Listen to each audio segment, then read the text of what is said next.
Good evening, councillors.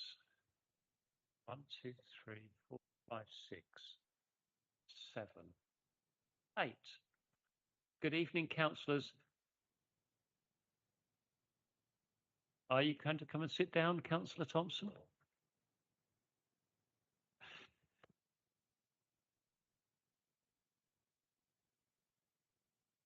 Can I start now? Thank you. So I'm Councillor Stuart Jeffrey, leader of Maidstone Borough Council, loyal servant of the goddess Gaia, and I will have my vengeance in this life or the next. I'm pleased to welcome you to this meeting. It was a dare, by the way. I'm pleased to welcome you to this meeting of the Cabinet. May I take this opportunity to advise you if the fire alarm does sound, please remain seated and members of the Democratic Services team will assess the situation and give you further instructions on evacuation of the building if necessary. Tonight's proceedings will be webcast by the Council, but if anyone else is intending to record these proceedings, please let me know now. I ask this question not to stop you, but to merely ensure that members of the public in the room, all 100 of them over there, know that this is taking place. Item 1, apologies for absence. I don't think there are. I can see a full house. Item 2, urgent items. There is one urgent item this evening, which is the fourth quarter risk update at item 24A, which I will take after 24. And also two urgent updates, which are subtly different, as it's been explained to me. These are urgent updates to item 19, which is the Art and Culture Strategy, which includes an update to Appendix 1 to the report and the resolution of the Overview and Scrutiny Committee, which reviewed the report after this agenda was published. Item 3, I see no visiting members. None on the screen either. Good. Item 4, disclosures by members and officers. Are there any? Nope. Disclosures of lobbying. Are there any? I suspect I need to declare I've been lobbied on the HMO item 18.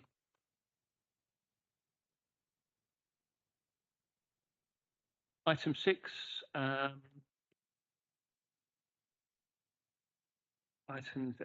disclosure of exempt information. I move that all items be taken in public unless any Cabinet member wishes to refer the information contained within the exempt appendices, in which case the Cabinet will need to enter a closed session having applied the public interest test. Is this agreed? Item 7, minutes of the last meeting.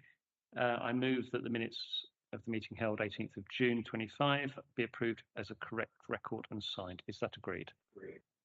Lovely. Item 8, petitions. There are no petitions.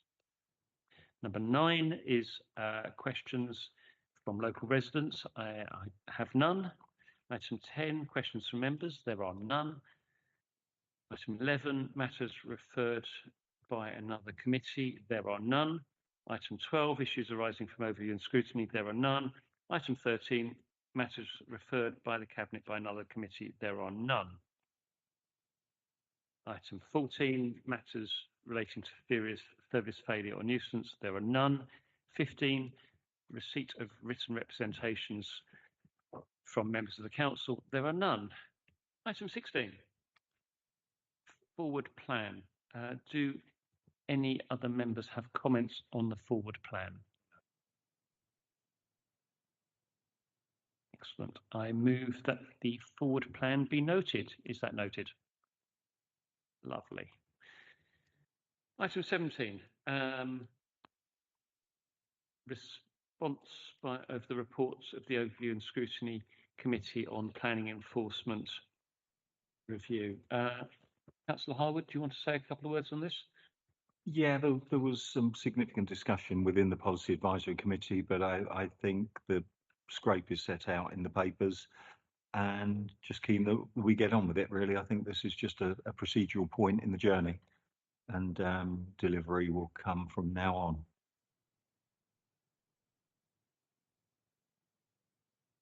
Councillor Summerskill.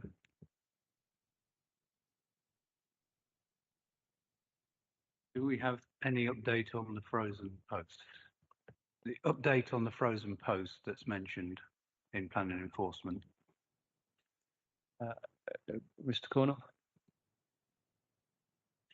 Thank you. Yeah, the post is sort of agreed in principle to be filled again now. So it's just going through all the electronic form filling and so on.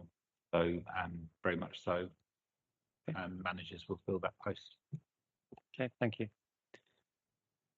Any other questions? No. In that case, is this report noted? Thank you. Item 18, adoption of the HMO SPD. Councillor Harwood. Thank you, Chair. I think actually we turned this around quite rapidly. It was a commitment when the new administration came into power, and I think that officers deserve our thanks for the work that they've put in and turning it around so quickly, and those elected member colleagues who fed into the process as well. I think it will be a win-win, driving up quality both for residents in larger HMOs and for the rest of the community where they're in their midst. So I'm just very keen that we crack on. So therefore, I will move option 1 that we do adopt, but also want to reflect upon a recommendation which arose at the Policy Advisory Committee, where there was support for the document, which I think is noteworthy. But there was a desire that there is a review of the utility and operation of the concentration thresholds in due course. Having discussed this matter with officer colleagues, the feeling is that the 6 months that was suggested by the Policy Advisory Committee is just not time to assemble enough data. So instead, it was agreed that 12 months was possible. So therefore, I would like to add to the recommendation at option 1 that the concentration thresholds are reviewed in 12 months, and again with a view to looking at ward areas closest to the town centre, i.e. my own Penston Heath, Fant and High Street wards. So this is not, and I can repeat this is not a review of the operation of the entire complex document. It is just the concentration threshold issue where there were some question marks as to whether that was as tight as some members felt it should be. So I therefore move. Thank you. Thank you, Councillor English. I'm assuming you're seconding it. Yes, as a member for High Street Ward, which has a significant number of HMOs which benefit the community, but also need to be as good as they can be. It's important that we do adopt this document and move forward with it, and it's good to see that it generally receives support. In terms of the amendment to the recommendation, I think it's very sensible to look at the concentration threshold when we got data to see how the existing one is working and whether it needs to be tightened.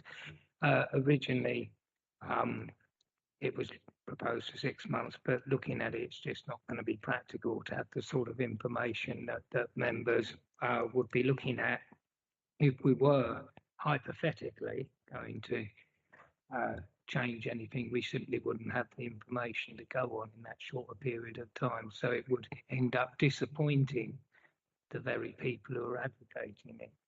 So I think that would be sort of foolish for everyone, really. Thank you. Mr. Eshin, is there anything you wanted to add as you're the lead officer on this? Thank you, Chairman. The only thing I would say is just purely matter of fact that obviously if the Cabinet choose to move for adoption, then obviously this will become an important material consideration for the council when determining planning applications, and officers will ensure that the requirements are met in terms of relevant notifications, publication and distribution requirements. Thank you. Thank you. Any other comments from Mr. Wales? Councillor Wales, I'm sorry, I've gone into ACC mode there for a second. Well, I'm flattered. Though I think I'm well out of that.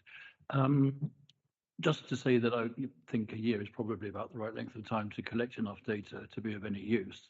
But also we need to make sure we are collecting enough data and we're making sure that we're identifying all these properties that some aren't going under the radar, because there are quite a lot of, I believe, and I suspect a number of ones which aren't known to us.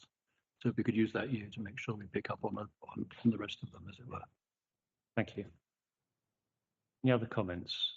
Can't see anyone indicating. I must say I'm really pleased this has come forward. It's been a good piece of work. It's got good support. So well done everyone for getting this to the Cabinet within just over a year, isn't it?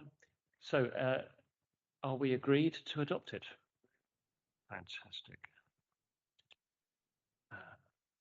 Right. Arts and culture strategy next, I think. Item 19. Councillor Nagy. No, Councillor Thompson.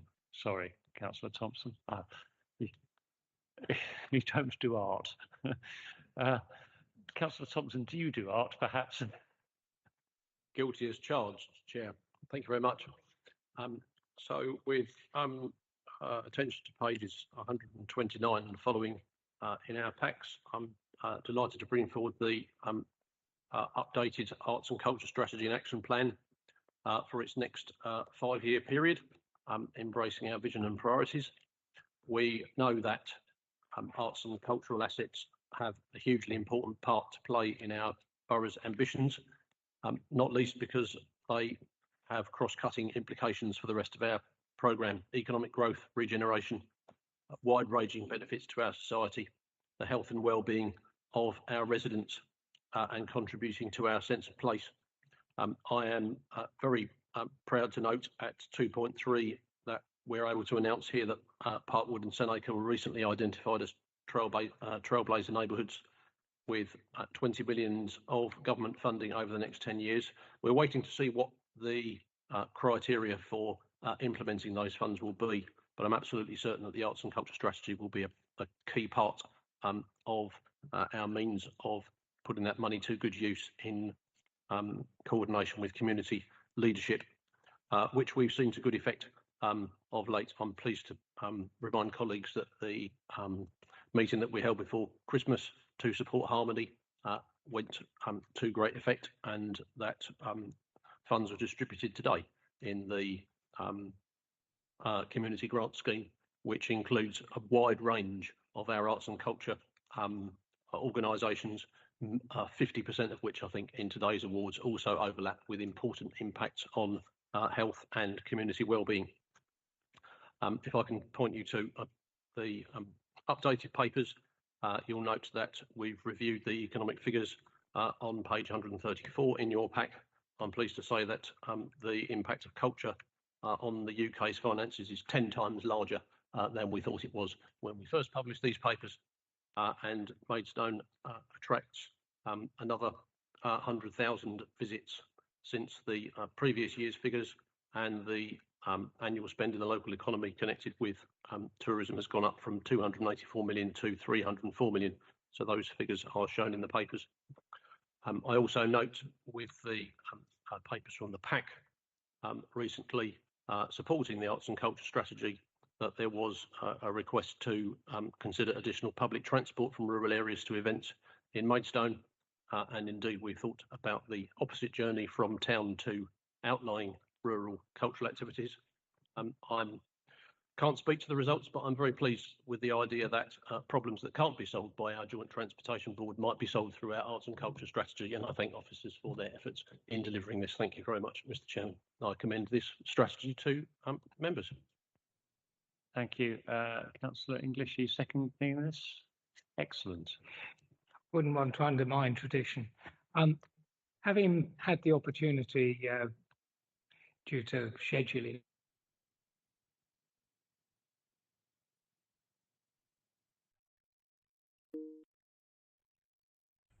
impossible, I think, to understate or overstate rather the importance of arts and culture to the success, or otherwise, if people don't have an arts and cultural strategy, of the towns in the United Kingdom and probably throughout the world. We've seen a huge reduction in the viability of towns and village centres in terms of retail over the last few years. And if we don't have an economic driver to replace retail, one risks ending up with towns that are nothing but empty facades, with the odd bookie and the odd charity shop maybe holding a few places. And we've all seen towns around the United Kingdom and elsewhere where that sort of ghost town has actually occurred, and the only things moving in those town centres are tumbleweed. So we have here an opportunity to build on one of the successes that Maidstone has had over the last few years, which is arts and culture.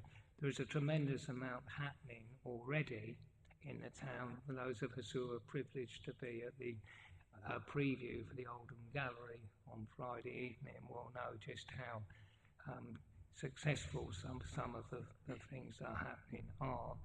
Sadly, I was on holiday for the meeting for the opening of the Creative Arts Hub, badly timed on my part, but there is an awful lot going on. But this strategy will enable us to do far, far more, and also will be very useful to concentrate the minds of other parts of the council in terms of looking for funding opportunities, because you can't look for funding opportunities in many areas unless you've got a strategy behind those funding bids.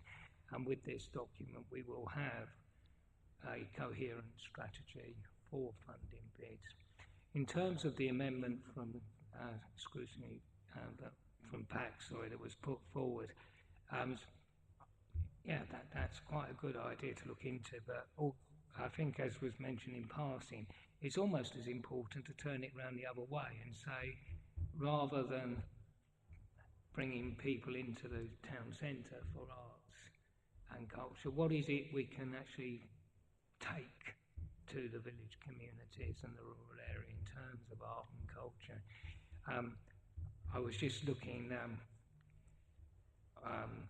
on the internet, and it's not quite comparable, obviously, because it's Birmingham and it's a city, but the City of Birmingham Symphony Orchestra are going out of the concert hall to the communities of Birmingham and taking that classical music out to the people, rather than expecting the people to come to see classical music in Symphony Hall, which, well, they do expect that, but not just that.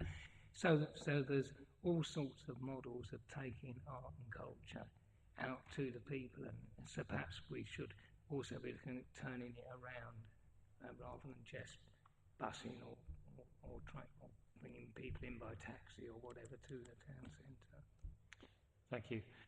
Yes, and just keen to note also that Maidstone made it into the press this week as being the best place in Kent to visit, according to one pundit, second best in the southeast, so really chuffed with that.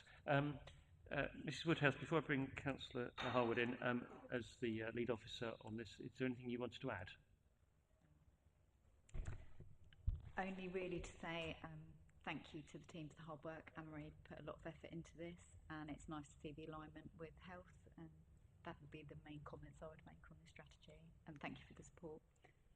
Thank you, and yes, absolutely, our thanks to Anne-Marie for the work on this, and it is really good to see the alignment with health and the corporate strategy. It's really good.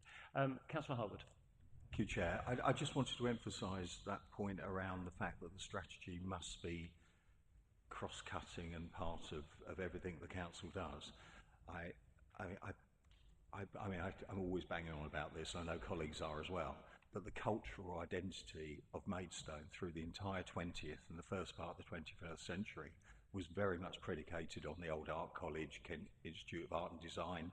It meant we had a nighttime economy which was attractive, and the loss of that facility has changed Maidstone in some ways, and I think we really need to understand how important the art and culture is.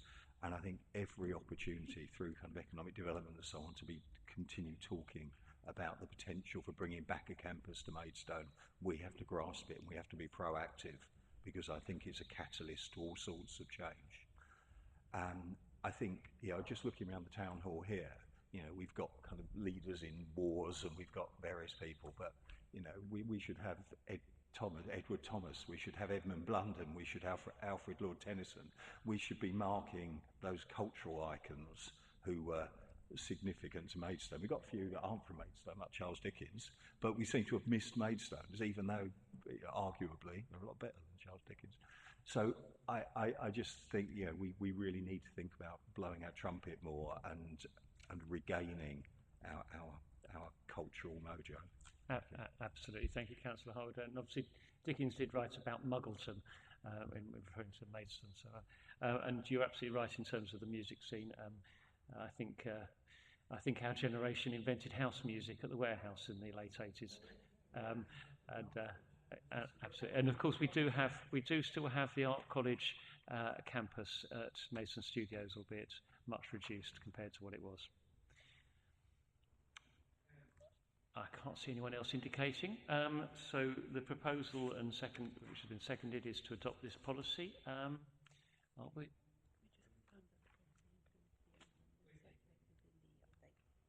It includes the what? Oh yes, the policy as amended in the update. Are we happy to adopt that? Excellent, agreed. Thank you. Good. Right. So now we're on to comms and community engagement strategy, which I think is... Councillor Nagy, do you do comms and engagement? You don't do art. Would you like to introduce this strategy? Yes, I definitely covered this one. Our communications and community engagement strategy supports the overarching corporate strategy, which prioritises putting people and the environment first.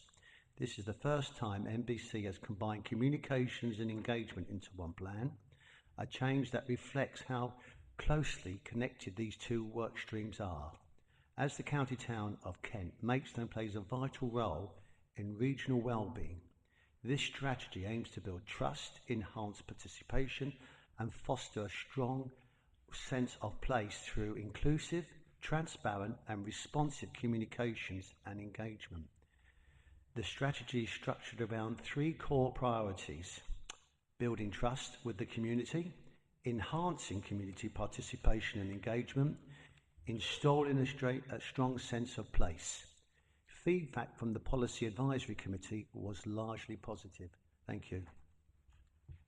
Thank you, Councillor Nagy. With Councillor English out of the room, I'm going to go straight to Mrs Woodhouse to if she would like to say any further words.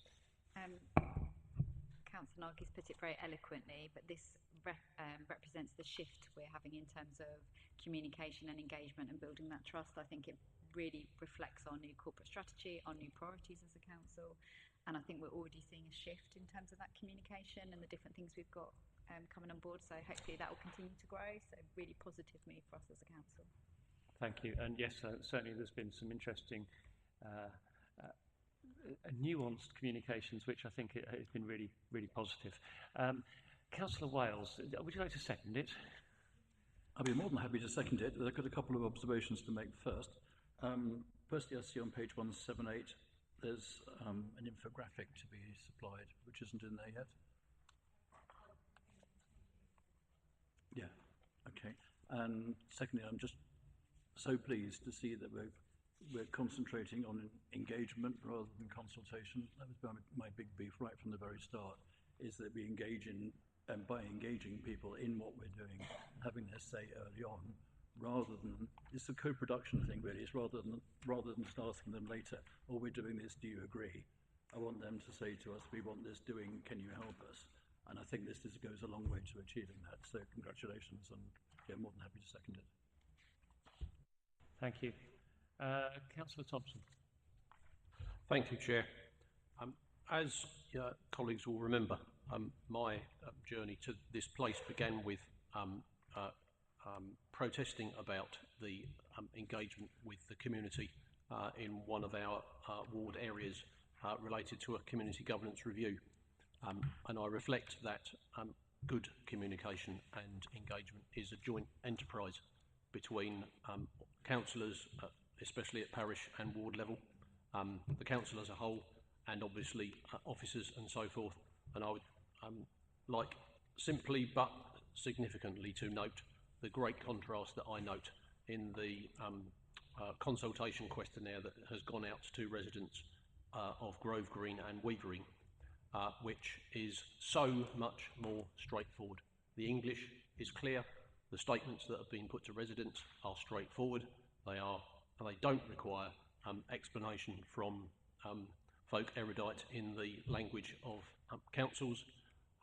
It clearly is the product of close dialogue between parish councils, parish councillors, ward councillors and this council.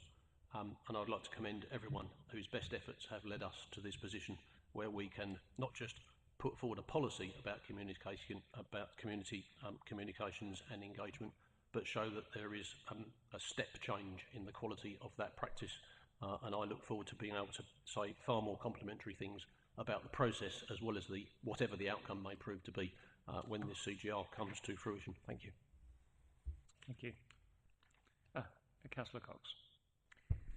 Thank you. Equally wanted to commend the officers, and also just a very brief comment that in addition to this paperwork is underway on how we engage with our customers in terms of inbound communication, which is through a number of channels, and studies are taking place currently on how well those channels meet the needs of our residents. So looking forward to outputs of that in coming months. Thank you. Thank you. I see no one else indicating. It's been proposed for adoption. It's been seconded. So are we agreed? Thank you. Item 21 is community grants policy. Councillor Nagy, I gather you do community grants, don't you? Would you like to introduce this paper? Thank you, Leader. Community grants, yes. The community grants policy sets out a clear and consistent framework to ensure we make the best use of the limited available funding to community groups in Maidstone. The policy aims to foster engagement between community organisations and Maidstone Borough Council on a wide range of activities which promote community and well-being. Invest in local organisations that are able to provide high-quality services and to make a significant contribution to well-functioning and resilient communities.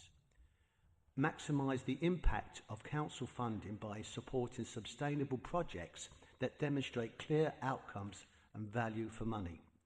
By adopting this policy, we seek to strengthen our partnerships with local organisations, improve operational efficiency, and ensure that public funds are used effectively to support the people and communities who need them most.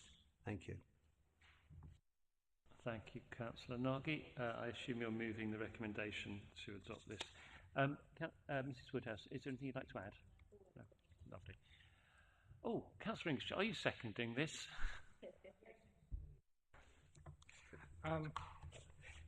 With pleasure. Maidstone Borough Council has not been remiss in the past in actually establishing and supporting community organisations. I think I'd go as far as to say we've been something of a leader in the field. However, this is a useful, shall we say, simplification, because the one thing I have had back from a number of organisations over the years is that applying for grants in Maidstone is a complicated process, and it is not always clear which pot of money one should be applying for and how to go about it and what the timetables are. That's a comparatively mild criticism compared to many other councils that simply don't have comparable programmes, but it is nevertheless a valid criticism, and it does put off some people from applying or lead them to apply to the wrong pot or in the wrong timetable. So this will be a very useful, shall we say, way of saving our officer time and making the time of charities and community organisations go further, and will certainly, I think, aid community organisations in continuing to provide a wide range, in fact, hopefully an increased range of community events of one kind or another, of community services, because the grants will cover a considerable area, and that's how it should be. So I think this is a practical step forward which will benefit the people of Maidstone and make life easier for the council as well. So that's a win-win situation. Thank you, Councillor Summerskill. Given the mention at council meeting last week about fusion in Parkwood, is that application come under this policy?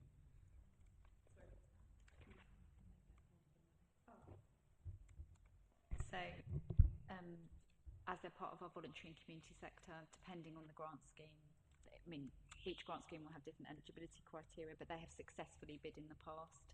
So as long as they meet criteria, they would be eligible for funding for specific schemes. And we have actually funded them on several occasions. They're one of our key partners for delivering things, especially in Parkwood and Sanacre.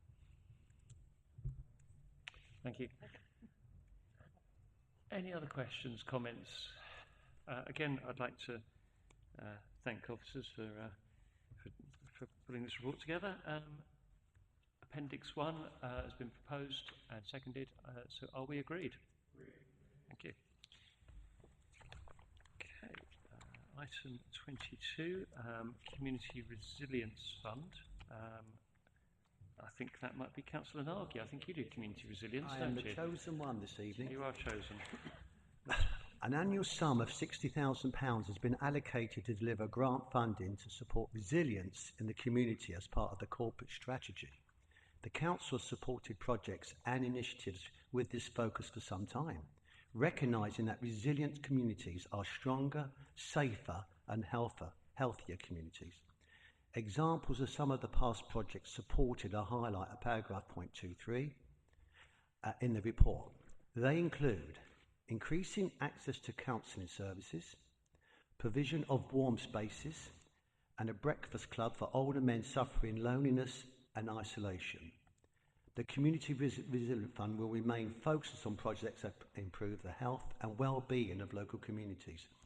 The criteria for the fund is broad, as there are a range of activities that can support communities, from projects offering education and skills to those preventing social isolation and loneliness. And I'd just like to say that in the last year, I think that my team that cover what I do are very excellent and set a standard, and been very good to me taking on things, learning new things as well. So I'd like to have it noted that my team is very efficient because we never have any questions when we do something. Thank you. Thank you, Councillor Argy. Who's the officer? Is it you? Would you like anything you'd like to add? Only, as Councillor Nagy has expressed, this is in line with your corporate strategy. It's a new initiative for us as a council. We've been building in this area, which is why we've now got the policy, and it's great to see this in action, and I look forward to seeing the positive results this year taking us forward. Thank you. Councillor English, did you want to second it? I wouldn't want to undermine tradition. No, but seriously, it's a bit of a cabinet for good news stories this evening. This is a very important ongoing piece of work. The impression in Maidstone is often that we have deprived communities in Shepway and Parkwood, and they are deprived communities, but a large part of my own ward, High Street ward, is actually also quite significantly deprived and under pressure in a number of ways. And that's true of, and there is pressure even in the posher, shall we say, apparently less pressured parts of Maidstone, where a fair degree of quiet anguish takes place behind net curtains. So this is an important thing to actually support organisations that deal with pressure on the vulnerable people, both in the deprived neighbourhoods of Maidstone and more broadly across the borough, because deprivation is actually not necessarily confined, as I say, to poverty-stricken areas. It takes many shapes and forms, and vulnerability takes many shapes and forms. So this grant scheme won't solve all those problems, but it does give us the opportunity to support organisations that are trying, in many cases successfully, to not just mitigate but reverse the dangers posed to vulnerable people across our borough. So it's an excellent, albeit not entirely a solution by itself, but it's an excellent part of the jigsaw. Thank you, Councillor English. Councillor Wales? Thanks. In my experience in the past as Vice Chair of the London Council's Grants Committee, we found that when our budget had been severely reduced, we got a lot more for our money by encouraging organisations to work together. So I'm very pleased to see the partnership working bit and increasing the budget they can apply for that. It makes so much more sense if you've got a housing project, if they draw in 2 or 3 other housing groups looking at different sectors of that area, because they can get so much more money out of it.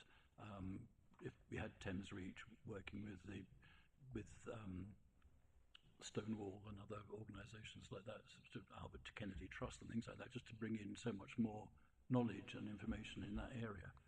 And having had a couple of conversations, as we have had, with the Hungry Hearts and those organisations, it would be rather nice to see if some funding could find its way to them and encourage them to work together, because at the moment it's so fragmented, and then one is concerned that they're not applying the same criteria to the same individuals. And I wonder if we might use this as some sort of lever to help that along a bit. Thank you. Councillor Cox? Thank you. I just wanted to take the opportunity to give a shout out to the volunteers, VCSE, Voluntary Community Social Enterprises. And the volunteer word of that is really important. And just in case people haven't come across this a statistic, for every volunteer hour that's donated or given, however you like to think of it, generates a pound value of £45 to society or the organisation that they're volunteering for. So the more we can support these organisations that that utilise volunteers, happy days. We should be doing this all day long. Thank you. Thank you. Councillor Summersgill?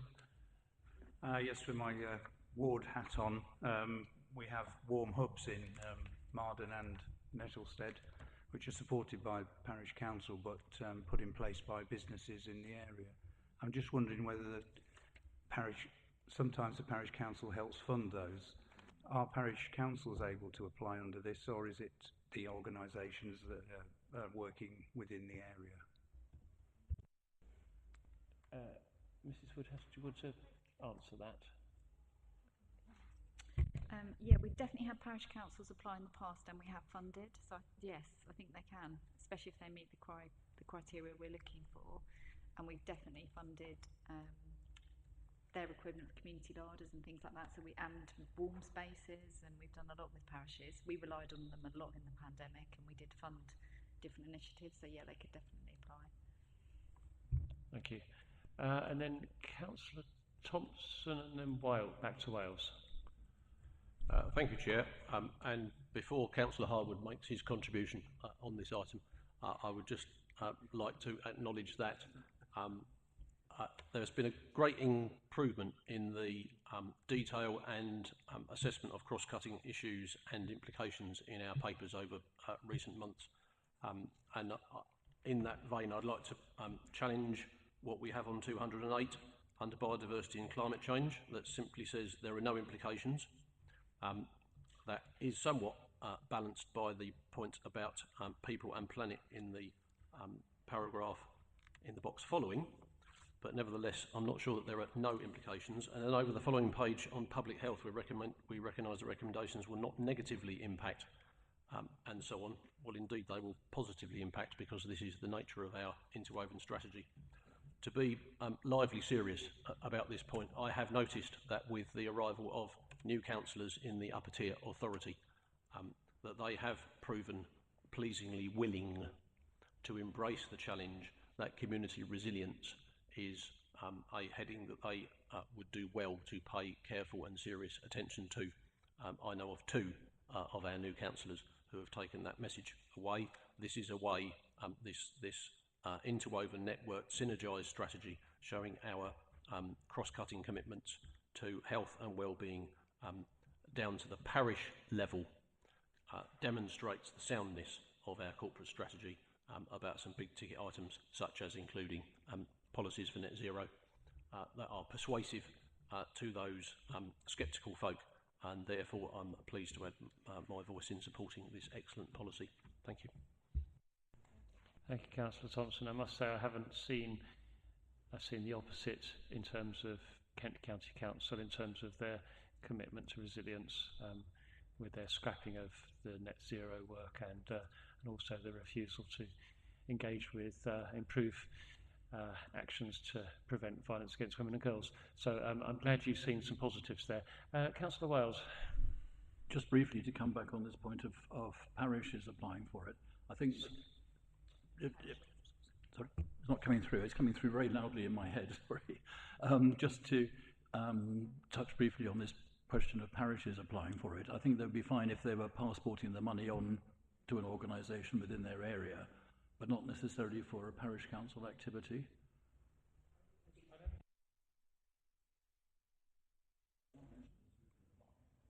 Yeah, I think that's I think we're saying that's taken as read. That it's not to bolster their funds per se, but to provide the specifics. Yeah. Councillor English, and then I'm going to bring Councillor Harwood in until we get a full house.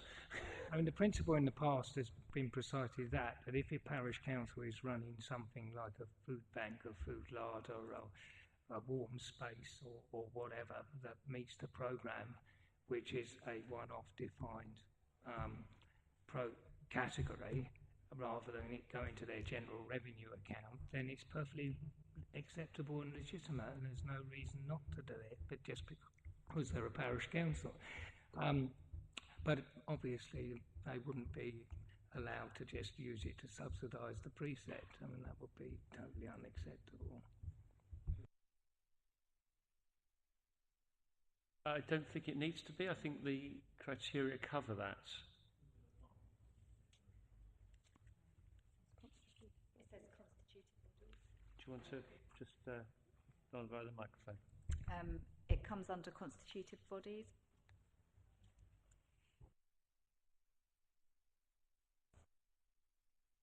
It feels like it's covered, I think.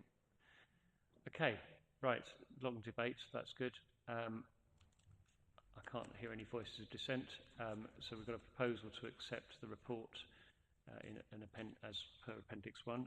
Is that agreed? Lovely. Item 23 is Council Tax Reduction Scheme. Councillor Nagy, you're not Council Tax Reduction, are you? So I'm going to come to Councillor Cox. Oh, you want me to? You want Councillor Nagy to introduce it? No. He said it.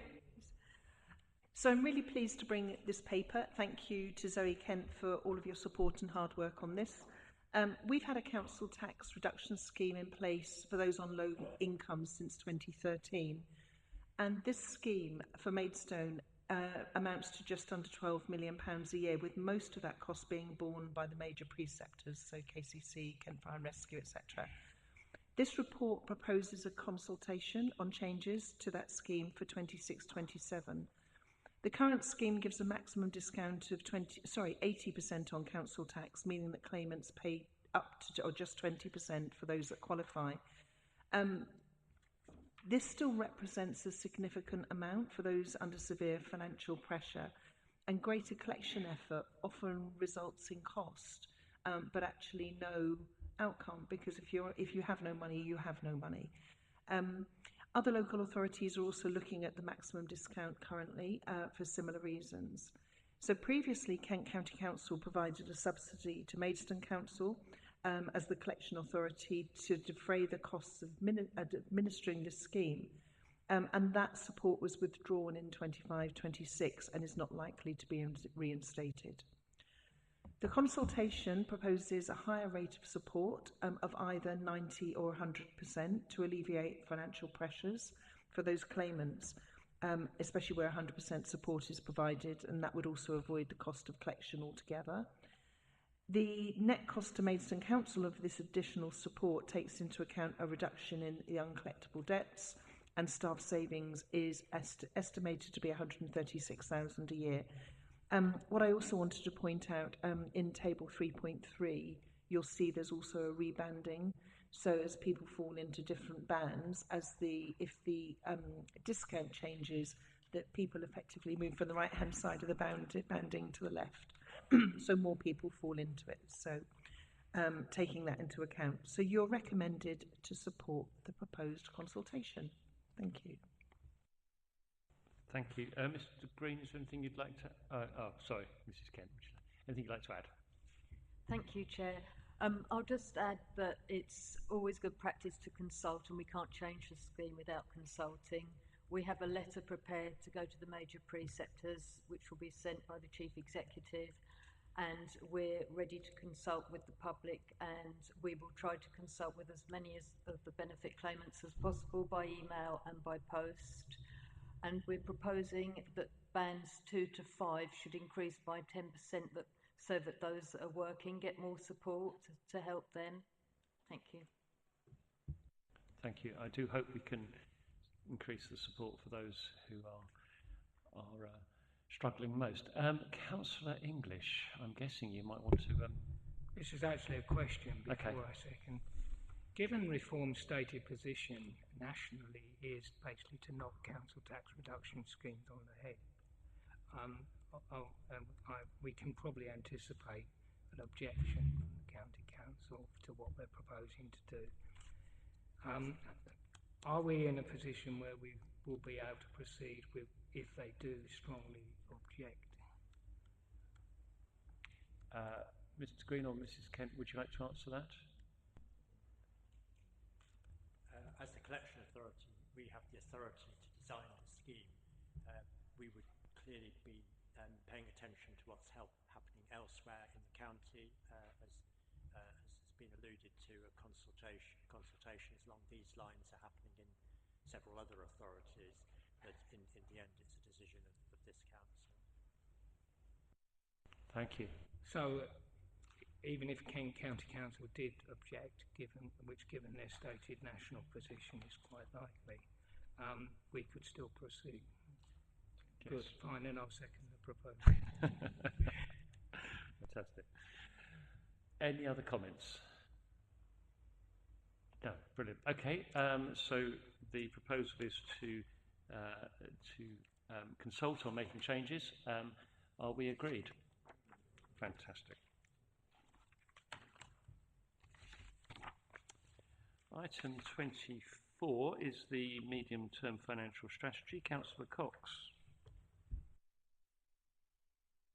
I still prefer if Councillor Nagy did this one also.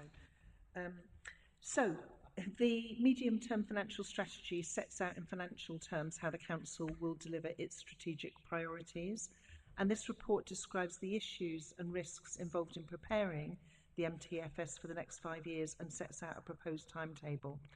This year's update is dominated by 2 very significant factors, the first being the local authority funding reform, also known as the Fair Funding Review, and local government reorganisation.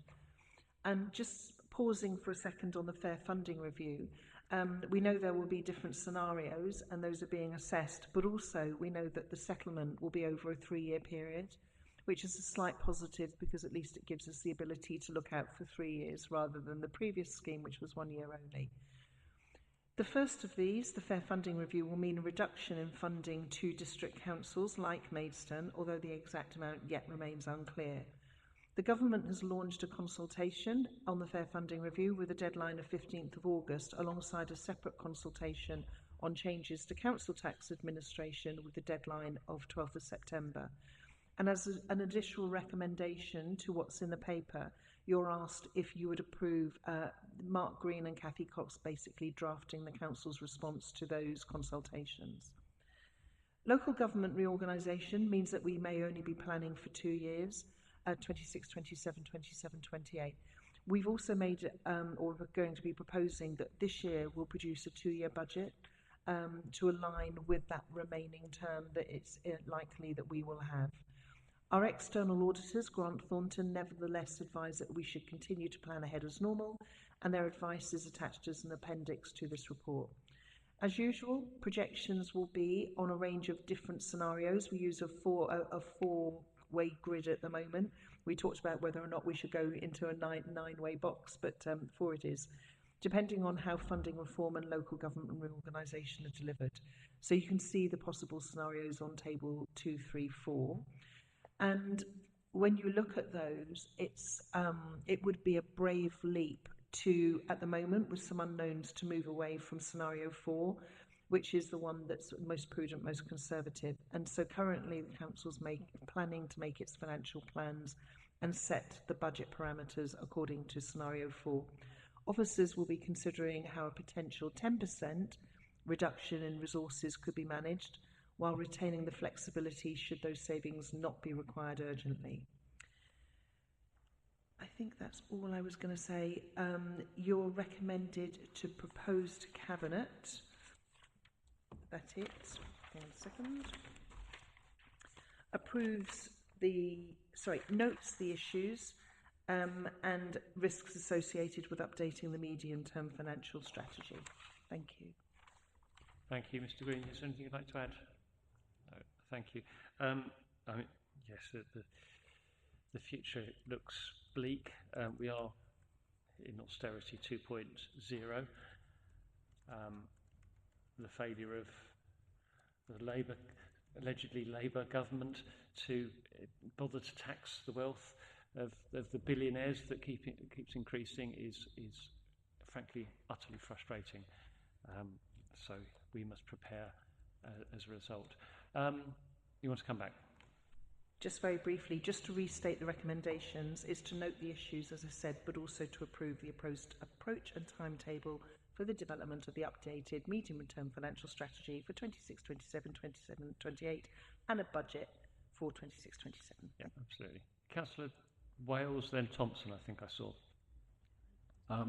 Yes, I'd happily second that, and also to thank the team involved for making sure we're starting this financial year in a good position based on the results of last year. So I think that's really, really positive. So happy to second the report.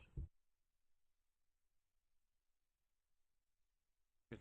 Councillor Thompson. Thank you, Chair. I'm looking at page 232, section 2.22. Members will be aware that the benefits of the business rate pool have been accruing from the Maidstone Innovation Centre at Kim's campus from the site there, which have supported ongoing costs of spatial planning and economic development. As that paragraph points out, we're likely to lose these benefits on the basis of what we know now.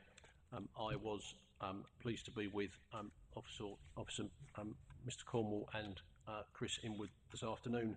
We are looking for ways of maximising the impact of our personnel, our officers, our people. If we don't have money to drive economic development, we are maximising every other possible avenue to work alongside our businesses of whatever size, large, medium and small, to keep driving our economic development into the future. Thank you. Okay, Councillor English, it's not been seconded yet, you've got a chance. The opportunity is there should you wish to take it. The proposal currently is to note the report and approve the approach, and to agree for Councillor Cox and Mr Green to respond to the consultation. I'm looking for a seconder, Councillor English. Oh, did you? Oh. Okay. Are we agreed on those 3 points? Thank you. Right, item 24A. Councillor Cox, I think this is you again, isn't it? It's me. I love the risk updates.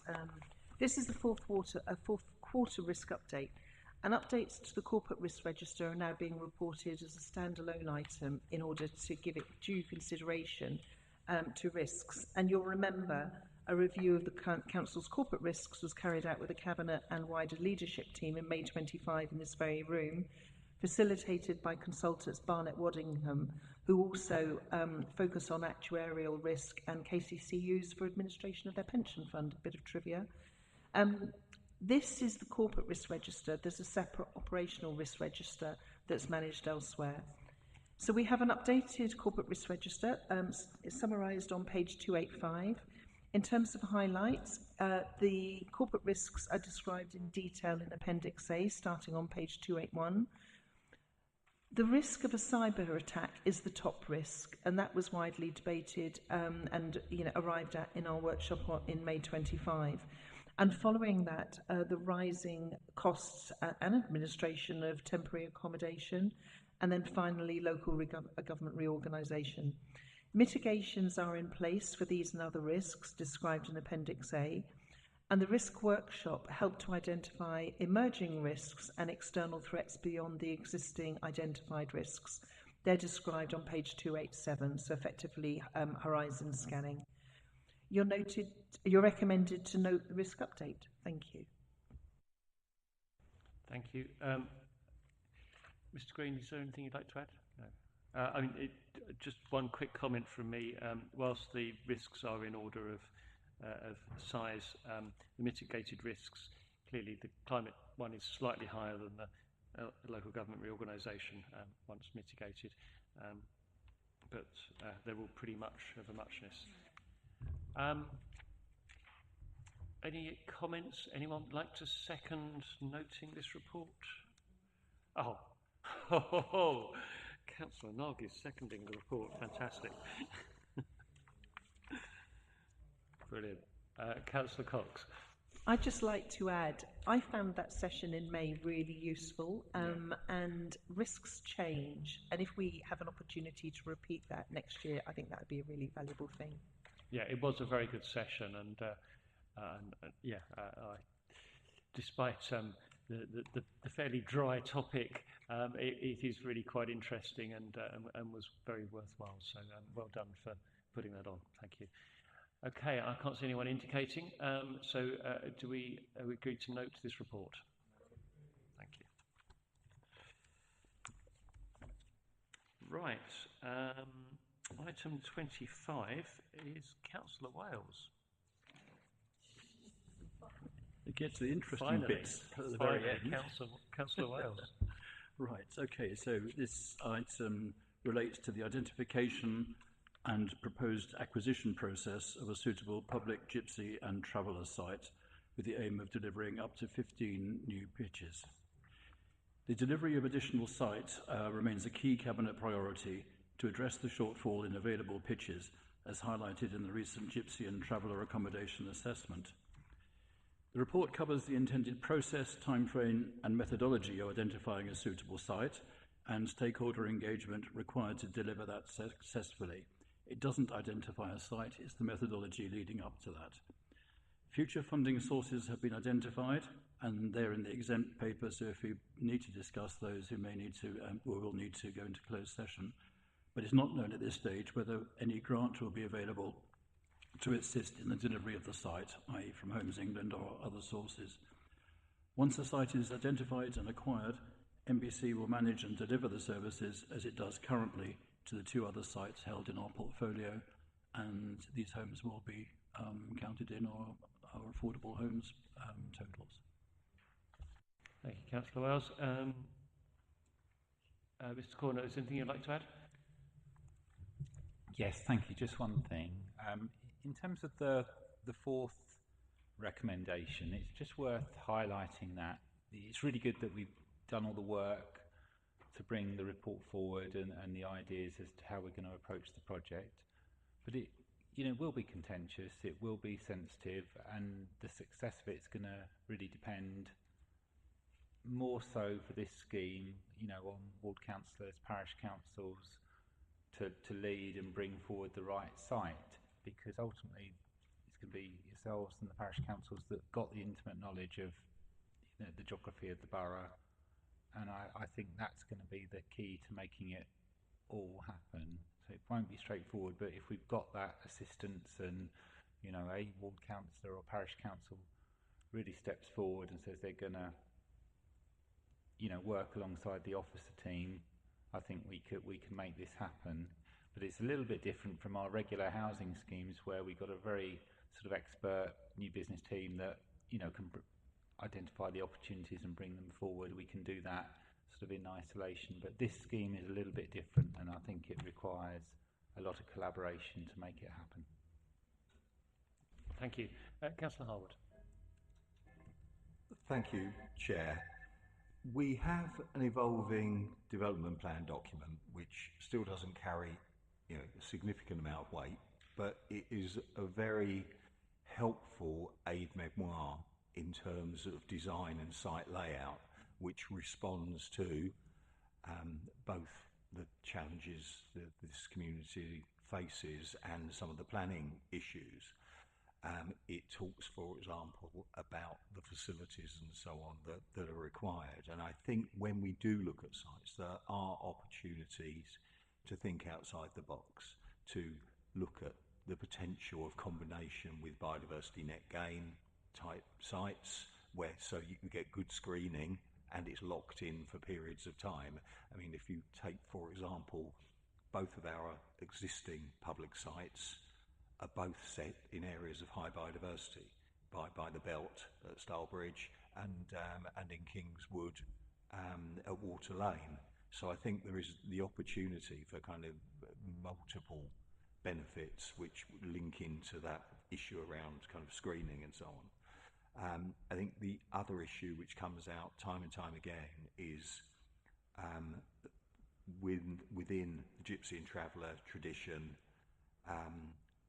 horses are very, very important, and we've had all sorts of challenges around the provision of paddocks, and it has, there have been impacts at both of our public sites because of that particular issue. So I think we need to be looking at sites which are big enough to provide the screening, to provide those potential multiple benefits, and provide the potential to have paddocks for hire as well. And I think that will kind of deliver the kind of scheme we need. I also think that the evolving development plan document is important as well, because it really does emphasise the historic and cultural issues attached to a tradition which Maidstone was agriculture and so on, relied very heavily upon particularly the Gypsy community for many centuries, and that leads to particular geographical focus in places like the Low Weald. So I this is a complex area, but I think when we're talking to government and looking at funding, we really do need to reinforce some of that underpinning evidence about the size and the importance of our local Gypsy and Traveller community when compared virtually to the rest of the country. So therefore, we need to recognise that in terms of our affordable housing provision, and I hope that we can access the kind of funding that historically local authorities were able to achieve. Thank you. Thank you. Yes, and I note your comments about historic Traveller Gypsy communities in the Low Weald. Certainly I was descended from them 200 years ago. Councillor Summerskill. Yes, I'd just like to draw attention to the quite detailed comments from the Biodiversity and Climate Change Manager on the cross-cutting issues. Obviously, we can attempt with the amenity block to try to build the most sustainable unit possible, but the occupiers will have their own caravans, and I'm not sure how we can express how they should be of a certain sustainability, a certain standard. I don't believe we can incorporate that. It's only the amenity block and the facilities that we provide as overall that we can do anything particularly about, but it would be nice to understand if we could have some more forward-looking accommodation for the residents rather than the current type. Thank you. Councillor Wells or Mr. Cornwall, do you want to come back on that point at all? I won't here, but it's something I'll take back to the officer team, and we can develop ideas and possibilities around that when the eventual site comes forward. So I think that's probably the best way of dealing with it. Thank you. Councillor Harwood.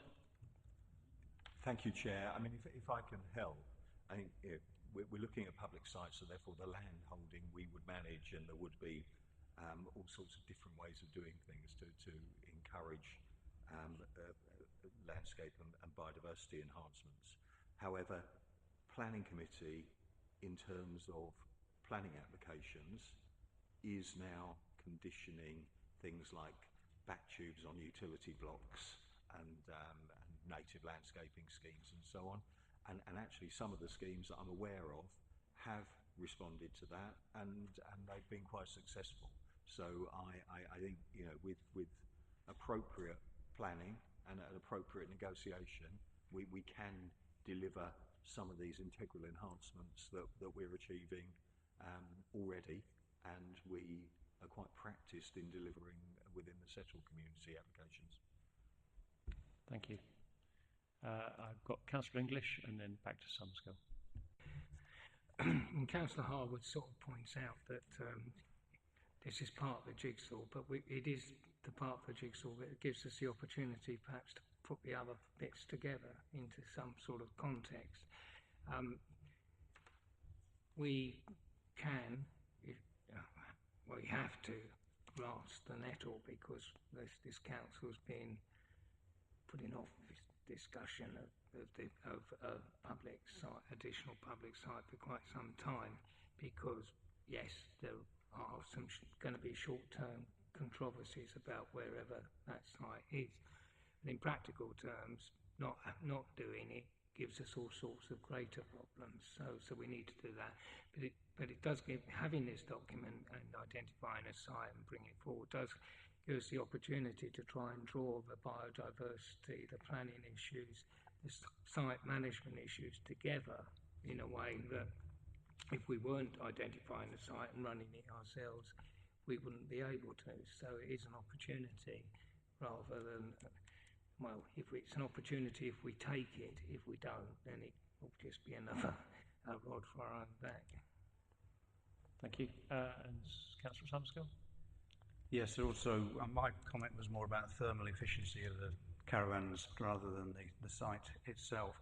But as the leader will be aware, we have certain problems on one site where somebody's put their own solar panels and air source heating in, and can't retain the benefits because he doesn't have his own power supplier, which is perhaps contrary to what has been told by central government. So we must make sure that if people are going to put efficiency savings in and their own forward-thinking developments, that they are in control of their supplier of electricity or gas or whatever. Thank you. That's a really good point. Clive, can you turn your mic off? I've got Councillor Thompson and then Councillor Wells. Thank you, Chair. I'm moderately content with the statements on 252 under Equalities, Public Health, Crime and Disorder, with a view to the tight administrative requirements of this paper. Nevertheless, as Ward Councillor for Boxley Downs, now previously known as Detling and Thurnham, I must point out that there are negative impacts on the health of individuals on both sides of boundaries, be they gypsies and travellers or members of the settled community. And I have acute examples to refer to in my recent experience as ward councillor, and indeed of some of the points following underneath. Moving on positively, Chair, I note that our present officers include representatives of the gypsy and traveller community, and that gives me confidence that that this council will be more successful than some of its predecessors in bringing the expertise required to resolve this specific issue and the wider issue of bringing the gypsy travelling show people part of our community into wider cohesion.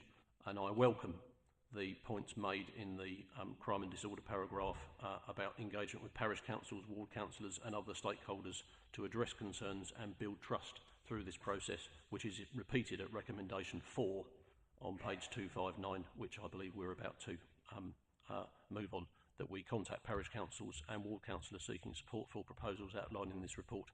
It is going to be a complicated and testing business. It is going to stretch our goodwill and willingness and expertise to the maximum, but I know that there is expertise, not least in this room, of community links with the gypsy and traveller community. So we will need to do far more than simply attend to the administrative commitments in this paper, and I know that there is goodwill around this room to achieve that. Thank you. Thank you. Councillor Cox, I think you were next. Yeah, I'm going to word this as delicately as I can. So it is a difficult paper, it is a difficult proposition. And, you know, as Councillor Thompson just said, you know, I think your phrase was the sort of tight administrative aspects of this paper. One of the things that has always stuck out to me, that if I looked at the cost of each unit and compared it to the cost of settled community units, there is a disparity in that. But this is a duty that is placed upon us by law, and it's also, there are many social benefits and other benefits that others can articulate better than I. And I think that is just worth sort of saying, because, you know, I think in anybody looking at these figures in sort of like cold daylight would question why there is that premium, why that's acceptable. So I think it's just important to make that connection between the two, if I've expressed that well enough. Thank you. I think it's the right thing to do, ultimately. Councillor Wells, you want to come back? Yes, I'd like to come back and sort of sum up, really, if I may. I know there's an equalities impact assessment done, but for me this goes far beyond equalities. It's about equity. It's about about having an opportunity to live their chosen lifestyle, and so it's not about giving everybody the same amount of money. It's about the fairness of paying more for one area than another, and I think that's a very important point to make. Also, I don't underestimate the difficulty of the task. It would be a fool to underestimate it, particularly seeing some of the comments that have been expressed by residents supported by parish councils and borough councillors. I think this is a very difficult area, but the only way we're going to achieve anything is by trying to build a consensus, by trying to get people on the side of what is clearly right. And difficult though that may be, it's like the whole argument of when we started talking about building homes rather than houses. We've got to get on the right side of the argument to get people to come along with us. Thank you. But I would propose the adoption of the report and the 4 recommendations in it. Thank you. And I'm very happy to second it before Clive gets there. And your points are very well made around the difference between equality and equity. Equity is infinitely more important. Good. I can't see anyone else indicating. It's been proposed and seconded in terms of the 4 points on page 249. Are we agreed? Fantastic, thank you. And then final report item is 26. Councillor Wells, you're in the chair again. Indeed, still with a flourish. So this item relates to the proposed acquisition of a rural exception site with the potential to deliver 8 homes within close proximity to a rural settlement and amenities. The site does not currently have planning permission, but however the acquisition is on a subject to planning basis, which will be obtained by the existing owner, which is a local housing development company. The report covers the acquisition on the basis of delivering 8 homes at affordable rent. This follows the completion of a housing needs assessment, which identified the need for 20 homes within the parish, and this proposed development going some way to meeting the local need. The majority of the units have 2 car parking spaces and will be delivered with EV charging points. Homes England grant funding will be applied for post-acquisition to assist in the cost of delivering these units as affordable housing. As yet, of course, we don't know because they haven't gone into their next round of funding, but we hope very much, given the relationships we've built with them, that this will be forthcoming. The proposed acquisition provides Maidstone Borough Council with a good opportunity to acquire a rural exception site with a view to delivering homes for local people, providing high quality living accommodation in a rural location. A lot of the affordable homes are being delivered in the town centre, and any opportunities we get to address the rural housing need, which is just as acute, should be welcomed. Thank you. Before I come to you, Mr. Corner, is there anything you'd like to add? Just to highlight, really, it's good. It's our first official rural exception site that we've been pursuing, and rural exception sites were always part of the overall strategy. In terms of an investment, it's a high quality location, houses rather than apartments, which is beneficial. So I think ultimately, once delivered, not only will they be very desirable for the occupiers, but they'll be a very sound investment for the council as well. So it's a good scheme. Thank you. Councillor Harwood. Thank you, Chair. I would actually like to second this one because I do think, just this evening and in previous meetings, in terms of that inclusion and equity and access to housing, we've covered urban residents with some significant schemes as has been pointed out. We've been talking about our Gypsy and Traveller community just this evening, and now with a rural location for high quality affordable housing. I think it is at the core of what this administration is seeking to deliver. So I just like to thank the officers for their work again on this project, and look forward to it going through the planning process. Thank you. Fantastic, thank you. I've got Councillor English and then Councillor Summersgill. I think this is a very good proposal. It's in a very appropriate location. It starts us off, as Mr. Cornell said, on the rural exception site route, which hopefully we'll have more of in due course in appropriate locations. It's good, nice, pleasant, well designed. Well, so far. We will wait the planning application for the confirmation of that, but so far so good. And it shows that we are, as an administration, intent on rolling out as much housing delivery as possible without delivering substandard slums, which certain other people not unconnected with this borough council were advocating at the last council meeting, where they were criticising the strategy of this administration. So I think it's a no-brainer in every sense of the word, and I strongly support it. Thank you, Councillor English. And yes, the more we can do to support those people in need, the better. Councillor Summersgill. Yes, thank you. Without going into the yellow pages, there's no mention of parish council consultation or support in the white papers we have. Perhaps some comment could be made about that. Did you want to make the comments about I haven't been in discussion council? with the parish council, but I just understand that they have been consulted and they do support, but I'd just like confirmation of that. It doesn't appear in the white Mr. paper. Cornell, do you want to just confirm that? It's my understanding that they've, in order to progress a rural exception site, you need to do a rural local housing needs study for it to gain that status, and I'm 99% sure that that's happened, and by the fact that it's happened, it kind of endorses that the parish council was keen to sort of meet the need if it was demonstrated. So I will double check for sure in the morning, and if you don't hear back from me, assume it's as I say.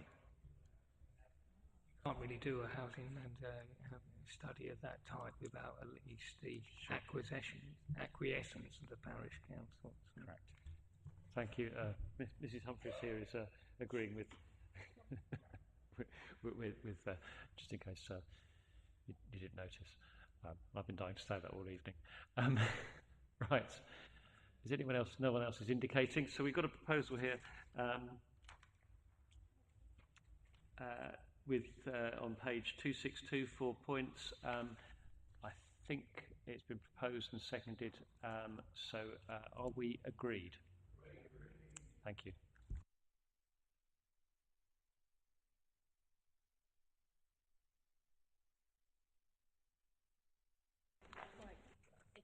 No, I'll try hard next time. So I think that's it. I declare the meeting closed. Thank you, everybody.